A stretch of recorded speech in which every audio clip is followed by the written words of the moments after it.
Hola a todos, soy Mónica Hacha, dietista, nutricionista y tecnóloga de los alimentos. La aparición de gases y de hinchazón abdominal es algo que puede empeorar nuestra calidad de vida porque es bastante molesto y muchas veces nos limita incluso la vida social. Vamos a ver qué alimentos no nos generan gases, es decir, nos sirven para prevenir esa inflamación o esa hinchazón abdominal.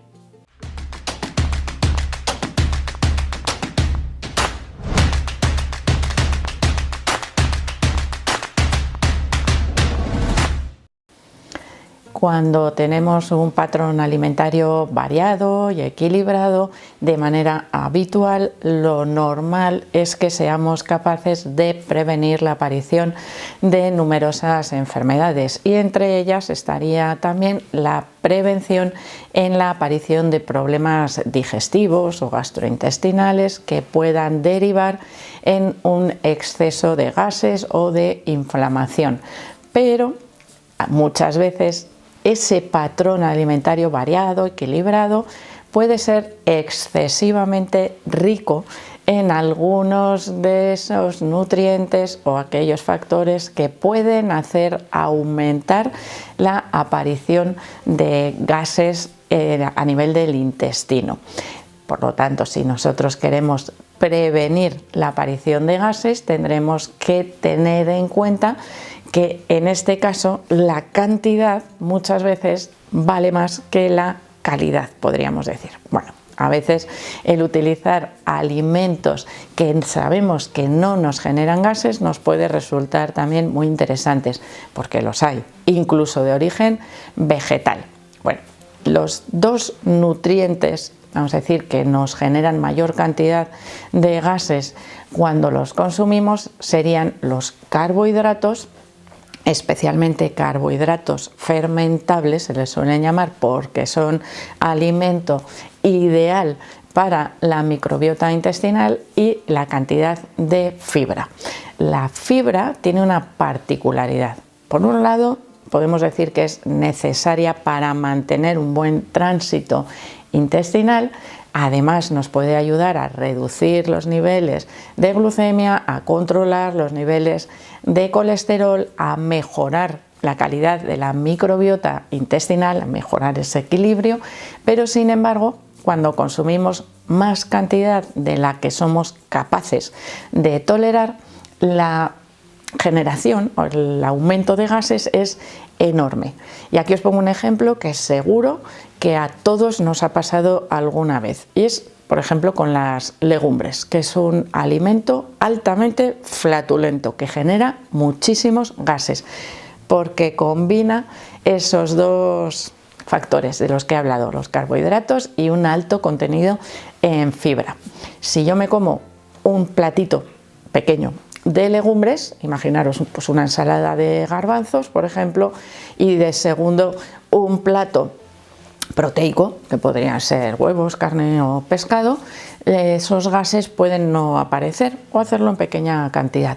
Si yo me meto una alubiada entre pecho y espalda, es decir, 2 platos de legumbres, porque es plato único, en ese caso os aseguro que la tarde va a ser apoteósica, porque la generación, la producción de gases va a ser enorme porque he superado esa cantidad que mi cuerpo es capaz de gestionar sin molestias. Aumenta esa producción de gases, algo que evidentemente voy a notar. Dentro de los alimentos ricos en carbohidratos y ricos en fibra hay algunos que no nos van a generar gases, que los vamos a ver más adelante. El principal alimento que no nos genera gases, es decir, que podemos utilizar también en la prevención o incluso en el tratamiento de aquellas personas que tienen una alteración previa, es decir, que ya tienen problemas de hinchazón abdominal y de abundancia de gases, serían los alimentos de origen animal. Es difícil, yo diría que muy difícil, salvo cuando existe un sobrecrecimiento, una disbiosis, una alteración de microorganismos que comen proteínas, proteolíticos, que esto vendría derivado de otros problemas previos que también podemos prevenir.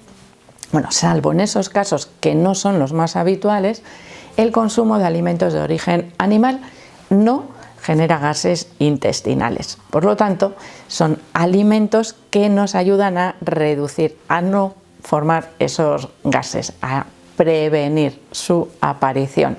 El consumo de estos alimentos, además mezclados o combinados con alimentos vegetales, nos ayuda a equilibrar esa cantidad que os decía de carbohidratos y de fibra, es decir, a no tener un aumento, un consumo tan alto de esos alimentos que son los que nos van a generar gases.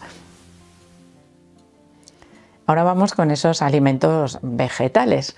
Dentro del consumo de alimentos vegetales hay algunos que sabemos que nos generan mayor cantidad de gases. Uno, las legumbres, que ya lo hemos citado, y el segundo serían las crucíferas, pero no siempre las crucíferas nos generan gases, solamente cuando se cocinan en exceso. Vaya, y aquí por qué cambia, ¿no? Esa forma de gestionar o de digerir o de que nuestra microbiota tenga mayor o menor accesibilidad a esos nutrientes para provocar esa aparición de gases intestinales. Bueno, realmente cuando nosotros, ya os he dicho, las legumbres, un consumo excesivo, se juntan carbohidratos y fibra y evidentemente mayor cantidad de alimento para la microbiota supone una mayor cantidad de producción de gases. Pero ¿qué ocurre con las crucíferas?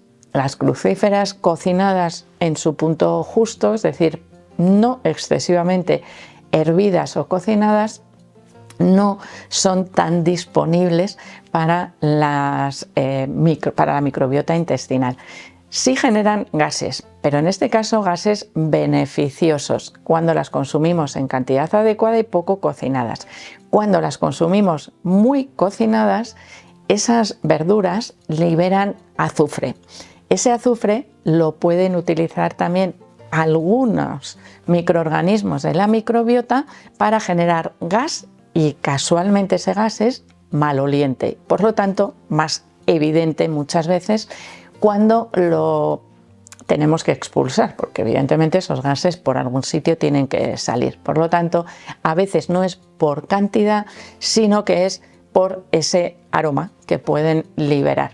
Pero sí es evidente, aquí tenemos que tener claro que si tenemos un problema actualmente de aumento de gases, las crucíferas no estarían aconsejadas. Habría que retirarlas de la dieta, al menos temporalmente, hasta mejorar el problema. En cuestión de prevención, evidentemente cualquier consumo de fruta y verdura estaría beneficiando nuestra salud intestinal. Pero, como os digo, dentro de esas verduras que no generan gases, tendríamos, por ejemplo, el consumo de zanahoria, tanto cruda como cocinada, el consumo de calabaza, que tampoco genera ninguna cantidad de gases, y el consumo de patatas, por ejemplo. Algunos otros vegetales como el tomate o el calabacín tampoco nos van a dar ningún problema de gases, es decir, podemos incluirlos fácilmente en la dieta cuando queremos prevenir la aparición de los gases intestinales. A nivel de frutas, yo diría que aquellas que tengan cantidades un poquito más bajas de carbohidratos nos pueden resultar más beneficiosas. En general, el consumo de frutas da pocos problemas de gases intestinales, salvo el consumo, por ejemplo, de peras y de manzanas cuando se consumen en altas cantidades. Tampoco generan gases los lácteos fermentados. ¿Por qué digo los lácteos fermentados? Porque el consumo de leche, si hay una baja tolerancia, por ejemplo, a la lactosa, puede hacer aumentar enormemente la producción de esos gases, de esa inflamación, de esas molestias gastrointestinales, algo que no ocurre cuando consumimos esa leche en forma de yogur, que además puede ayudar a mejorar también el equilibrio o la calidad de nuestra microbiota intestinal. Así que ahí también tendríamos un alimento a incluir en la dieta, evitando la formación de gases intestinales. Y por último, si vamos al grupo de los cereales, yo diría que el arroz probablemente es el único que no genera gases intestinales. Arroz blanco, por supuesto, en este caso, porque si utilizásemos arroz integral, la aparición o la producción de gases a nivel intestinal podría ser un poco más alta. Pero cuando se consume solamente arroz, es difícil que aparezcan gases intestinales porque su digestibilidad es buenísima. ¿Esto qué quiere decir? Es algo que os he adelantado antes con los problemas digestivos que pueden aparecer con los alimentos proteicos, con el consumo de carne o de pescado, cuando se asocia a la aparición de gases. Si yo como, por ejemplo, en plato de un filete de carne y un poco de arroz de acompañamiento y posteriormente tengo gases, probablemente quiere decir que no estoy digiriendo bien esos alimentos porque tengo algún problema a nivel del estómago, como puede ser baja acidez estomacal que me impide una buena digestión de las proteínas. ¿Por qué? Pues porque son dos alimentos que podríamos decir que se digieren prácticamente al 100% y que no dejan apenas residuo. ¿A qué llamo residuo? A aquellas partes del alimento que no hayamos digerido y que puedan llegar al intestino grueso, donde se las come la microbiota intestinal, generando esos gases. Si no llega residuo, no hay gases. Por lo tanto, esa comida no debería generarme inflamación. Si me la genera, quiere decir que más arriba en mi sistema digestivo hay algo que no está funcionando de manera adecuada. También tenemos que tener en cuenta que en algunas ocasiones los gases pueden no venir ocasionados por el consumo de alimentos, sino por el aire que tragamos a la hora de comer.